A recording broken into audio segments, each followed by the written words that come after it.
Hello, my dear students.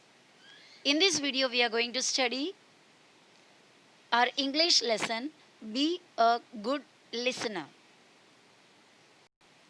So, my dear students, let us begin the third lesson, Be a Good Listener. Listener मतलब सुनने वाला. देखो अभी मैं आपसे बात कर रही हूँ, बराबर. आप अगर एक अच्छा लिसनर हो तो अच्छा से सुनने वाले, ध्यान देने वाले हैं.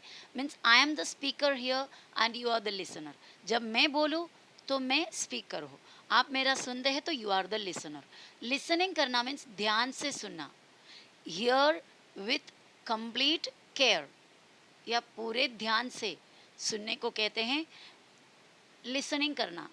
Hear with complete attention. So how can you be a good listener? आप एक अच्छा listener कैसा बन सकते हो? ओके देखते हैं. It is important to be a good listener when you are learning a language or when you are dealing with other people. देखो कभी ज़्यादा इम्पोर्टेंट है गुड लिसनर रहना. When you are learning a language, आप एक नया language सीख रहे हो. Now you are learning a language called English. आप इंग्लिश लैंग्वेज अभी सीख रहे हो. So whenever you talk to other people और whenever you are hearing other people, you have to be very careful. You should give complete attention. आपको पूरे ध्यान देना पड़ेगा what they are talking about.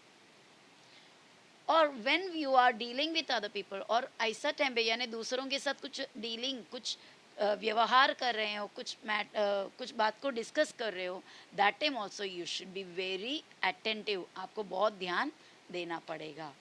Are you a good listener? क्या आप एक अच्छे लिसनर हो?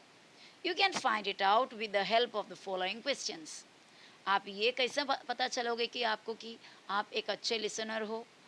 Then you can find it out by with the help of following questions. नीचे कुछ क्वेश्चंस दिए हैं, वो क्वेश्चन अपने आप से पूछो तो आपको पता चलेगा कि आप एक अच्छे लिसनर हो या नहीं. So let's see what are the tips or what are the questions to find out whether we are a good listener or not. Question number first is given. When you are listening to someone, do you look at the person or do you turn your head away or toy with something else? देखो सवाल है, when you are listening to someone, कभी आप किसी की बात सुन रहे हो, do you look at the person, आप वो इंसान के चेहरे पे देखते हो, और do you turn your head away, नहीं तो वो सामने वाला बोलते रहेंगे और तुम तुम्हारा मुंह, तुम्हारा हेड यहाँ वहाँ घुमाते हो, यहाँ वहाँ दूसरे कोई जगह में देखते हो. और toy with something else. Toy with something else means कोई चीज़ को हाथ में रखकर उसके बारे में उसके साथ खेलते रहो, या कुछ ऐसे हाथ में एक बुक लिया उस पर देखते हो और उसको उसके साथ कुछ ना कुछ ऐसे खेलने जैसा करते हो. ऐसा कर रहे हो क्या? What is your answer? Yes, obviously your answer should be I look at the person who is talking to me. बराबर है, मैं वो इंसान के चेहरे में देखता हूँ जो मुझसे बात करते हैं. That should be a good listener. Such should be a good listener. ऐसा होना चाहिए एक अच्छे listener. So इसका आंसर यहाँ पे क्या दिया हुआ है? Good listeners look at the speaker. अच्छे listener हमेशा speaker यानी बोलने वाले इंसान को देखते हैं. The next question, second question here is, do you pay attention? Pay attention means ध्यान देना, बहुत ही अच्छा से ध्यान देना. That is called pay attention. Do you pay attention to what the speaker is saying? Okay कभी कोई लोग ऐसा होता है कि बोलने वाले के चेहरे पे तो देखते हैं, लेकिन थिंकिंग अबाउट समथिंग एल्स, कुछ और चीज़ के बारे में सोचते रहेंगे. That means they are not giving, they are not paying attention to the speaker, what is talking or she is talking. वो इसका मतलब होता है कि वो सिर्फ देख रहे हैं, ध्यान नहीं दे रहा है. So do you pay attention to what the speaker is saying? You should pay attention, isn't it? So यहाँ पे आंसर दिया है, good listeners pay close attention to the speaker. Speaker का बहुत ही करीब से ध्यान देते हैं what he is talking about. Now the third question given here is, the third question, do you make any special efforts to understand the speaker? Do you make any special efforts? कोई special कोशिश करते हो, मेहनत करते हो to understand the speaker? Suppose the speaker is talking English and you are not you don't know that much English. You know somewhat a little bit English, you know, but you don't know that much high level of English. So do you make any special effort, कुछ extra कोशिश करेंगे आप word को समझने के लिए, चीज़ों को समझने, otherwise you will leave as it is, या ऐसे ही छोड़ के चले जाएंगे. So the answer here is, here are some of the things that will help you understand the speakers better. यहाँ पे कुछ टिप्स दिए हुए, कुछ सेंटेंसेस, कुछ थिंग्स दिए हुए हैं विच विल हेल्प यू, जो आपको मदद करेंगे to understand the speakers better, जो बोलने वाले व्यक्ति का बात समझने के लिए आपको मदद करेंगे. कुछ टिप्स दिए हैं, आपको वो फॉलो करना है. The first tip given here is, if you hear someone new, अगर आपने किसी के मुंह से कुछ नए बात, नए सेंटेंस सुने, नए वर्ड सुने, और अनफेमिलियर वर्ड्स, अनफेमिलियर मीन्स अभी तक आपने कभी सुना नहीं, आपने पहचाना भी नहीं ऐसा. अनफेमिलियर, फेमिलियर मीन्स बहुत ही परिचित, बहुत ही पहचान वाला, और unfamiliar means not at all known to you yet. Try to guess their meaning from the context. जो जिस बारे में बात कर रहा है, वो कॉन्टेक्स्ट को, वो जो मैटर है उसके अंदर का, उसके थ्रू आप वो आंसर, वो वर्ड का मीनिंग को आप गेस कर सकते हो.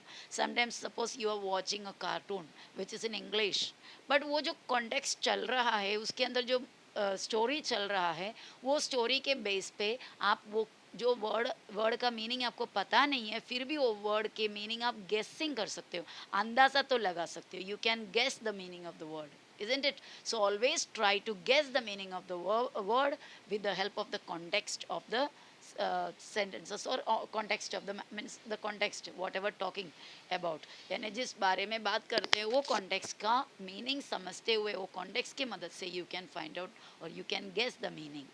So हमेशा वो guessing करना बहुत ज़रूरी है. And the second point given here is, you can try to guess what the speaker will say next. If you're following the speaker properly, then you can guess the next sentence. आगे क्या बोलने वाला है वो आप guess कर सकते हो, अंदाज़ा लगा सकते हो. And if it is same whatever you have thought, आपने जो सोचा वही अगर है, you will feel that pleasure. आपको बहुत खुशी मिलेगी, अरे यही तो मैंने भी सोचा था, next will be that.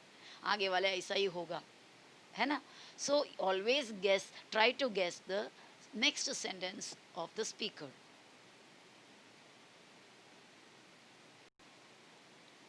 Now, next point is, try to keep listening. Continue keep listening means continue ध्यान देना, even when you feel that you do not understand the speaker. ऐसा कभी लगता भी है कि oh, what this person is talking, I can't understand anything, why should I listen. ऐसा कभी कभी आपको फील होगा कि मुझे ये समझ में नहीं आ रहा है, मैं क्यों ध्यान दूँ. But don't stop listening, keep continuously, keep on listening. वो कंटिन्यूसली ध्यान देते रहना. इवन वेन, यानी ऐसा होगा तो भी कि वो स्पीकर जो बोल रहे हैं मुझे समझ में नहीं आएगा. Suppose you are watching something new in English और कार्टून और एनी मूवीज और एनीथिंग. बिगिनिंग में आपको लगे कि ये लैंग्वेज तो मुझे नहीं समझ में आएगा, I would better watch some Hindi cartoon. No, keep on watching, उसे कंटिन्यू देखते रहो, देखते रहो. टुडे अदरवाइज टुमारो, आज नहीं हो पाया तो कल तो आपको समझ में आ जाएगा.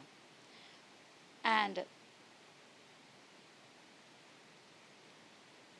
you even then, or even when you disagree with the speaker, कभी कभी जो सामने वाला बोलने वाले जो बात है आपको डिसएग्री होगा, यानी you will not agree with that, आपको उसके आपका ओपिनियन उनके खिलाफ होगा कि वो जो बोल रहा है गलत है, ऐसा आपको फील होते होंगे. Wait for the speaker to finish what is saying. और बीच में उनकी बातों को काटने के बिना you can wait for the speaker to finish his speech. जो उन्होंने जो कुछ भी बोला, whatever he was saying, let him stop, उनको पहले ख़त्म करने दो, उनको फिनिश करने दो. Then you can get your doubts clarified. तब जाकर आप क्या कर सकते हैं, after he finished talking, you can take the chance or you can get an opportunity to ask your doubts, to clarify means to clear your doubts. आपके doubts को आप clear कर सकते हो.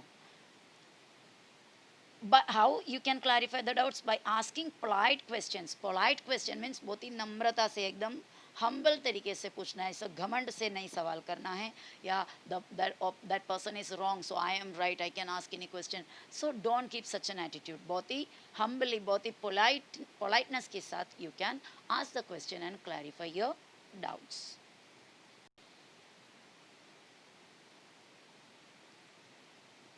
Do not feel shy or afraid to ask questions. Do not feel shy, कभी शर्म feel नहीं करना है. Afraid यानी डरना भी नहीं है to ask questions. कभी किसी को ऐसा लगता है कि अरे मैं कैसा सवाल करूं, इतने लोग बैठे हैं, है ना, उन लोग मुझे क्या मेरे बारे में क्या सोचेंगे. Don't feel shy. You are there to clear off your doubts. It's your right. ये तुम्हारा हक है. You can clear off your doubt without feeling shy or without feeling without being afraid. If you do not understand what is being said, जो बोला वो समझ में नहीं आया तो any time you can ask. But first of all, you have to wait for the person to complete what he is saying. Put your questions to the speaker politely. Whatever question you have, please put politely. वो speaker को ऐसा नहीं लगना चाहिए कि you are arguing with him. आप उससे वाद विवाद कर रहे हो. Always ask questions politely. Sometimes it helps to note down important words or points even as you listen. कभी कभी आप ध्यान देते देते साथ साथ में you can note down some important points. जो वो important जो बात की है बाद में आप भूल जाएंगे तो you can write down in a book or paper. That also will help you to get more knowledge. And lastly, आखिर में it also helps to keep thinking about what you heard. अगर आपने कोई पॉइंट लिख कर रखे हैं जो सामने वाले ने बोले, then after some time you can open that book and see all those words and it will make you think about the subject. वो सब्जेक्ट के बारे में आपको सोचने को हेल्प करेंगे. You can think more about that and you will get more knowledge. The more you think, the more knowledge you will get. जितना ज़्यादा सोचोगे उतना ज़्यादा knowledge आपको मिलता है. You may grasp मतलब catch the meaning of the difficult word or phrase later on. जब वो जो speaker बात कर रहे थे, that time if you couldn't understand the words but you have noted down, then later on कुछ बाद में कभी time के बाद you may get the meaning. वो word के meaning you can get. जो पहले डिफ़िकल्ट लगा लेकिन उसको बाद में आप समझ पाओगे. So always try to note down the important points. So my dear students, here is the workshop we've given in the end of the lesson. At the end of the lesson, listen carefully and guess how the sentence would end. ये sentence कैसा end होगा? Okay, let's see the first one. Once there was a crow. He was very thirsty. He wanted to drink dash dash. 2 words you have to fill. What can you fill there? Okay, this I'll tell. Once there was a crow. He was very thirsty. He wanted to drink some water. Got it? Next one. There were dark clouds in the sky. Soon it began to. Yes, you are right. Soon it began to rain. Soon it began to rain. The third one. This step is broken. Please be careful. This step is broken. Please be careful. When the students saw the question paper, they were. बच्चे जब question paper देखे तो लोग क्या हुए? They were happy or they were stunned or they were shocked. उन लोग shock हो गए, अरे ऐसे क्वेश्चंस आ गए, है ना? When the teacher read the answer papers, जब टीचर ने आंसर पेपर रीड किया, she was happy. वो बहुत ही खुश हो गई थी. या she was worried या she was sad. कोई भी वर्ड आप उधर यूज़ कर सकते हो. Now listen carefully and write all the words correctly. यहाँ पे कुछ वर्ड्स आपको दिए जो है सेम मीनिंग नहीं है, अलग अलग मीनिंग है, but words are same. You are right, आप सही हो. Write it down in the right hand corner. इधर राइट मतलब दाएं बाएं होता है ना, लेफ्ट राइट, वो वाला राइट हो गया ये. और ये वाला राइट का मतलब सही. Both are same words but they have different meanings. I need 2 books. मुझे 2 बुक्स चाहिए.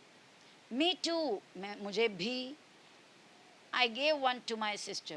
देखो यहाँ पे 3 बार 2 यूज़ किया हुआ है. The first one TWO, next TWO, third one TO. ये तीनों का मीनिंग अलग हो गया. He ate the whole apple. Whole apple means पूरे के पूरे एप्पल उसने खा लिया. But there were holes in the apple. लेकिन एप्पल में होल थे. होल यानी खड्डे. यहाँ पर भी होल, यहाँ पर भी whole. But they have different meanings. Do you know the tale of the mouse who had 7 tails? Please tell it to us. Do you know the tale? Tale means story of the mouse. तुम्हें mouse का story मालूम है? Who had 7 tails. 7 tails मतलब 7 शेपूट. Tell. तो ये tell और ये टेल में फ़र्क है. दो अलग अलग meaning, but the pronunciation is same. Spelling also is different, but the pronunciation is same. I knew you wanted new shoes. I knew, मुझे पता है. मैं जानता हूँ. You wanted new shoes. New shoes means नया shoes. So बच्चों, all these were fun, isn't it? I hope you understood the video well. You have to write down all these exercises. Okay? And thank you for watching. See you later. Bye.